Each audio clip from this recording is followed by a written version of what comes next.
유튜브 시청자 여러분들 반갑습니다. 인지용입니다. 오늘은 올해 방탄소년단이 걸어온 행적들 그리고 남긴 기록들을 통해서 좀 여러가지 의미들을 해석을 해볼 수 있을 것 같아서 이렇게 영상을 만들게 되었습니다. 우선은 방탄소년단이 피플스 초이스 4관왕, MTV EMA 4관왕을 차지를 했습니다. 이 상들은 미국에서 그해 최고의 팀, 최고의 팬덤, 최고의 곡들 이런 것들을 뽑아서 상을 주는 어워드인데 거의 모든 부문에서 방탄소년단이 2020년도에 어워드를 휩쓸었습니다. 명실상부 2020년도 최고의 아이콘은 방탄소년단이라는 게 보여지는 장면이죠. 거기다가 얼마 전에 방탄소년단의 지민의 솔로곡 세렌디피티의 뮤직비디오가 1억 뷰를 달성했죠. 방탄 솔로곡 최초로 1억 뷰를 달성한 건데 요즘 슈퍼스타들의 기준을 1억 뷰를 달성했냐 아니냐로 가늠을 하는 수준이니 그룹이 아닌 솔로곡으로 1억 뷰를 달성했다는 게 얼마나 대단한 건지 감이 좀 오실 거라고 생각합니다. 오늘은 2020년을 씹어먹고 멤버 개인의 솔로곡까지 1억 뷰를 달성한 방탄의 파워를 이야기하면서 이런 우리의 K-팝이 서양 문화에 얼마나 많은 변화를 주고 있는지 한번 이야기해볼까 합니다.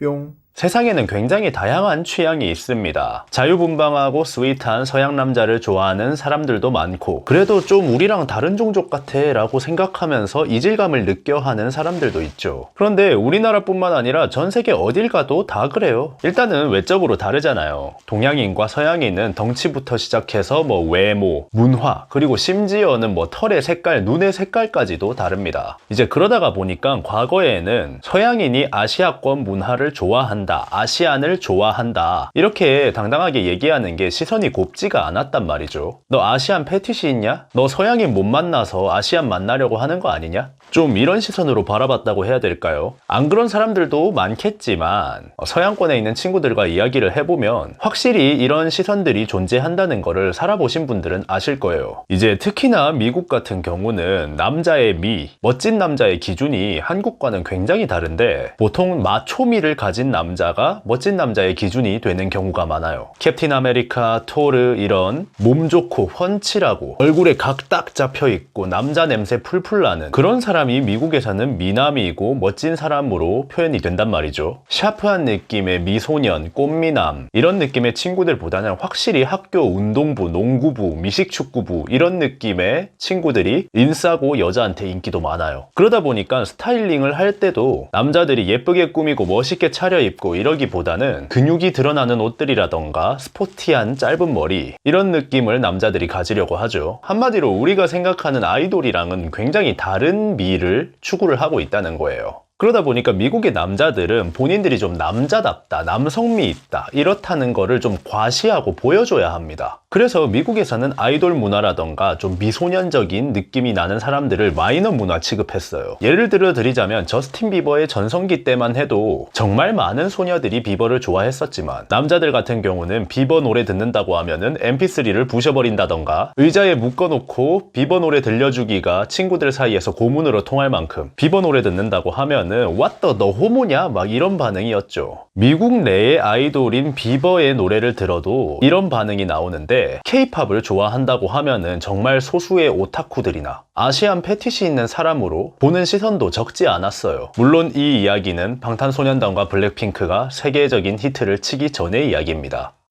뿅. 저는 올해 방탄소년단이 세계를 씹어먹은 것과 지민이 1억 뷰를 달성한 거에서 이런 의미도 담겨 있다고 생각해요. 서양권에서 마초미를 좋아하지 않는 사람들에게도 당당하게 아름다운 남자를 좋아할 권리를 주었다. 전 세계적으로 미의 기준이 굉장히 다양화되고 있다 라고 말이죠. 서양인 남자 입장에서 보면은 지민은 작고 가녀린 남자입니다. 왜냐면 한국인 입장에서 봐도 지민의 피지컬은 그렇게 크다고 얘기할 순 없거든요. 샤프하고 가녀리면서 우아한 아름다운 몸을 가지고 있어요. 지금까지의 서양에서 추구하는 미와는 굉장히 다른 부분이죠. 그런데 스타의 기준이라는 1억 뷰를 지민이 솔로곡으로 달성을 했죠. 이제는 세계 어디를 가도 나 지민 팬이야, 방탄소년단 팬이야 이렇게 이야기한다고 너 아시안 패티시냐? 라는 소리를 듣지 않아도 된다는 겁니다. 왜냐면 방탄소년단이 계속해서 빌보드의 차트에 오르고 빌보드 1위를 달성하고 지민의 솔로곡마저 1억 뷰를 달성한 지금 그런 소리를 한다는 거는 빌보드가 아시아 패티시라는 게 되는 거고 결국에는 본인이 뒤처졌다라는 거를 인증하는 꼴밖에 되지 않으니까요. 뿅. 예전에는 마초미를 좋아하지 않는 사람들을 문제가 있는 사람으로 몰아갔었는데 이제는 마초미를 좋아하는 사람도 남자에게서 아름다움을 찾는 사람도 모두의 취향이 존중을 받을 수 있다는 겁니다. 결국 이렇게 미의 기준의 다양화가 일어난다면 이득 보는 곳은 어디일까요? 바로 우리나라 대한민국이죠. 전 세계에서 사람들이 가장 잘 꾸미는 나라가 이탈리아와 대한민국이라고 합니다. 화장품, 패션, 헤어스타일링, 메이크업 어떤 분야에서든 간에 우리나라는 이득을 볼 수밖에 없는 구조예요. 국가적으로 브랜드 값이 상승을 하게 되는 거죠. 아시아권 내에서는 뭐 한국의 패션, 스타일링 이런 것들은 이미 최고 수준이지만 서양권의 미의 기준이 다양해진다면 우리가 더 깊게 들어갈 파이가 넓어진다는 거죠. 저는 이번 연도에 방탄소년단이 모든 어워드를 싹쓸이 하고 있는 게 서양권의 미의 기준이 굉장히 다양해지고 있다. 본래의 기준에 적합하지 않던 것들도 당당하게 소비할 수 있는 사회로 변화하고 있다. 라는 증거가 된다고 생각합니다. 뿅.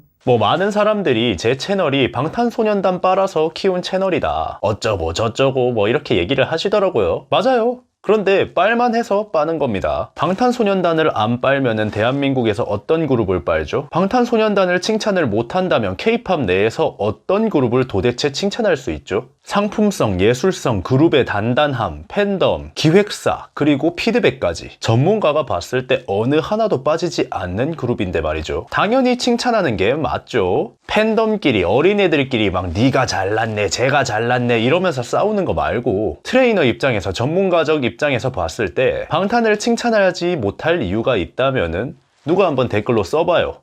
읽어라도 보게. 저는 우리나라 아이돌 시스템을 굉장히 많이 비판을 하는 사람입니다. 왜냐면 13년도에 뽑은 방탄소년단보다 7년이나 지나서 2020년도에 뽑은 이상한 사이버 그룹의 시스템이 더 뒤처지기 때문이에요. 7년 동안 K-팝의 발전이 전혀 일어나지 않았어요. 저는 K-팝이 세계 음악 시장의 흐름을 한번 잡았으면 좋겠다라고 생각하는 사람입니다. 엘비스 프레슬리가 나오고, 비틀즈가 나오고, 지미 핸드릭스가 나오고, 레드 제플린이 나오고, 락이 세계를 지배할 때는 계속해서 바톤을 터치해가면서 세계적인 가수들이 경쟁을 했어요. 그런데 우리나라 K-팝은 이딴 식으로 계속 가면은 방탄소년단, 블랙핑크 이후에 단 한 명도 안 나와요. 지금같이 전 세계적으로 많은 문화와 인식이 변화하고 있는 과도기적인 시기에 정말 대단하게도 K-팝이 자리를 잡았잖아요. 그러면은 계속 살려서 이어나가려고 노력을 해야겠죠. 이런 문화적 과도기에 K-팝이 분명 약간이나마 영향을 끼치고 있다고 생각합니다. 특히나 오늘 말한 이런 매력의 다양화 같은 부분에서 확실하게 K-팝이 영향을 끼치고 있다고 생각해요. 이런 식으로 하나둘씩 인식을 바꿔나가면은 분명 K-팝은 더 커질 수 있을 겁니다.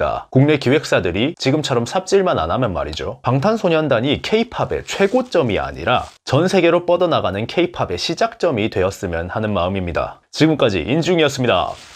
감사합니다.